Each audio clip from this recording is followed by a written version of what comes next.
I'm going to report back from the Technology and Infrastructure Group. It was a very enthusiastic group of people. About more than 20 people joined the discussion. And I think everybody volunteered to participate on an ongoing basis, which is fantastic. So I'll do my best here, and please, those of you who are in the room, feel free to amplify. So we actually started out by talking about what are the goals, similar to the comments just made. What are the goals of this project? So I think there was agreement that GP Wright needs to agree on a grand challenge, because for one thing, it needs to be not only to direct the progress, but to be able to state when it succeeded.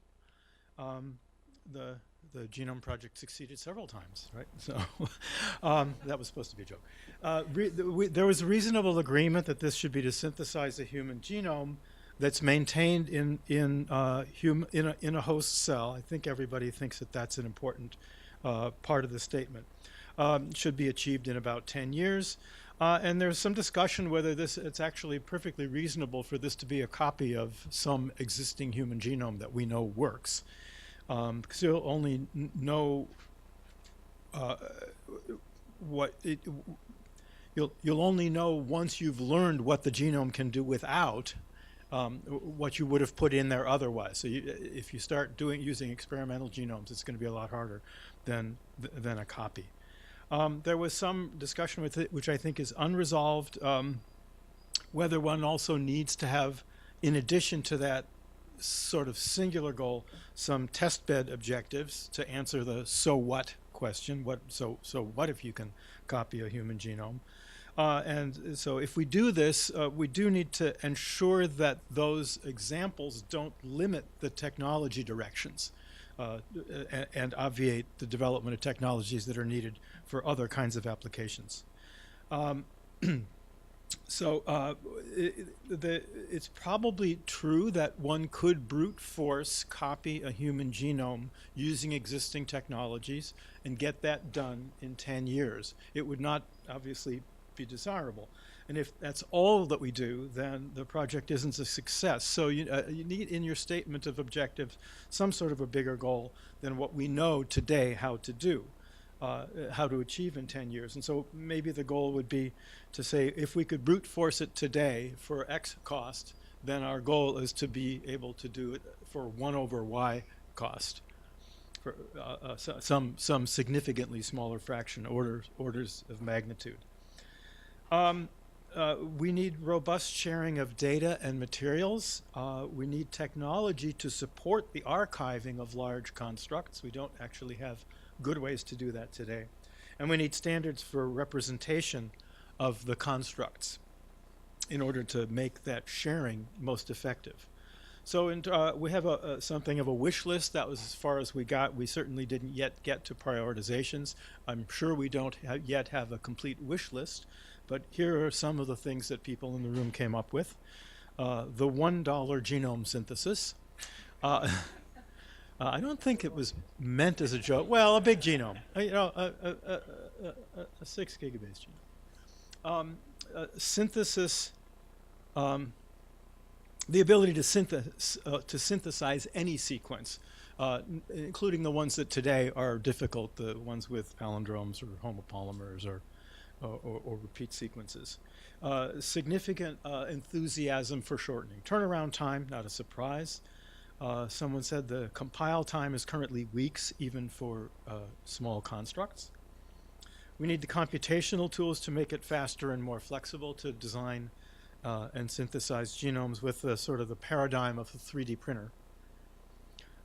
We need at least, just throw out a number, 10x longer error-free oligos, and people talked about it would be great to have 1,000 mers that were routinely error-free, but we should be shooting for something much larger, like 10 kb. We need. There were many votes for assembly improvements. Not surprisingly, fragments over 3,000 base pairs. People thought it was important to develop the ability to multiplex and parallelize synthesis. Large construct amplification methods and or packaging.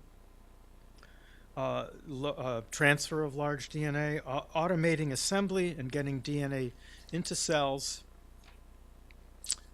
getting and maintaining life. Some of this is there's redundancy here, but I wanted to make sure. I think people had different ideas, so I'm perhaps being a bit redundant.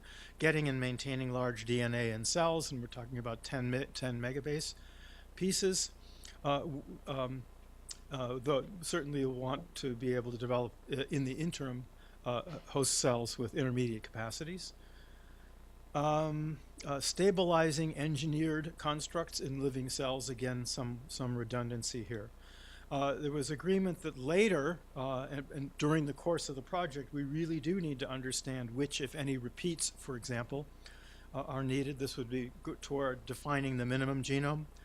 The ability to make available universal chromosomes that people can use at will, and to turn those chromosomes on and off at will. And another sort of a dream was a foundry on a chip, so that your foundry isn't multiple rooms full, but microfabricated systems. So that's what I was able to capture from the many ideas that were bouncing around the room. And I'd invite other people in the room, in the last 2 minutes that we have, other people who were in the room, to add major things that I left out. And by the way, I will send this summary around to those of you who are in the room, so that you can annotate and add to and so forth. So are there other things people wanted to add, major things I missed? Okay. So okay.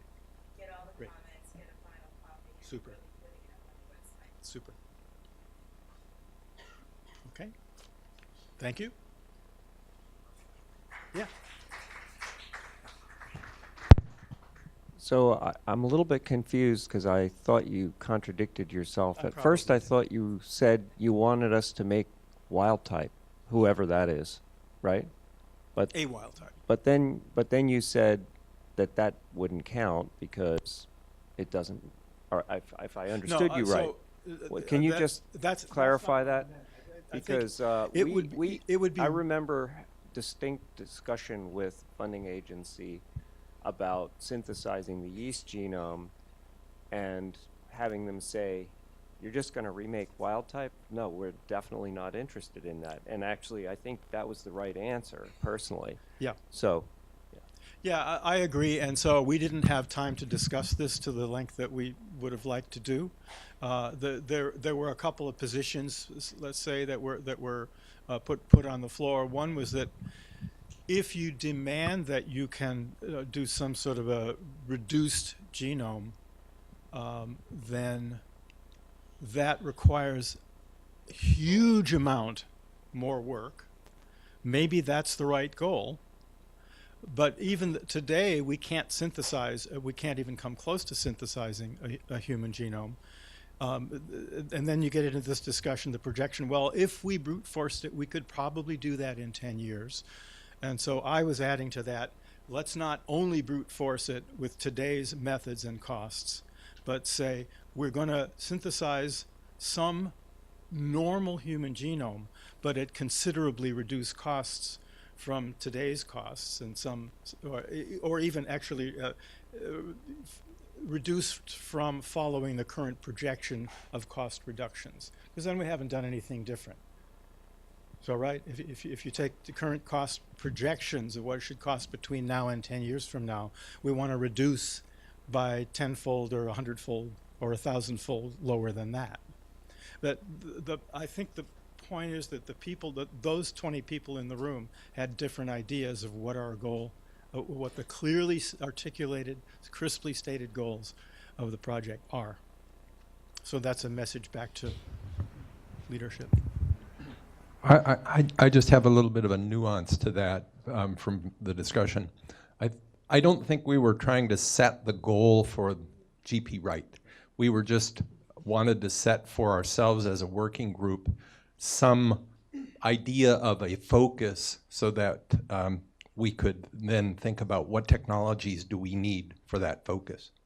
And so we weren't trying to make a decision about that the goal for GP Wright should be to do a wild type human or a non-wild type human. Thank you for that clarification.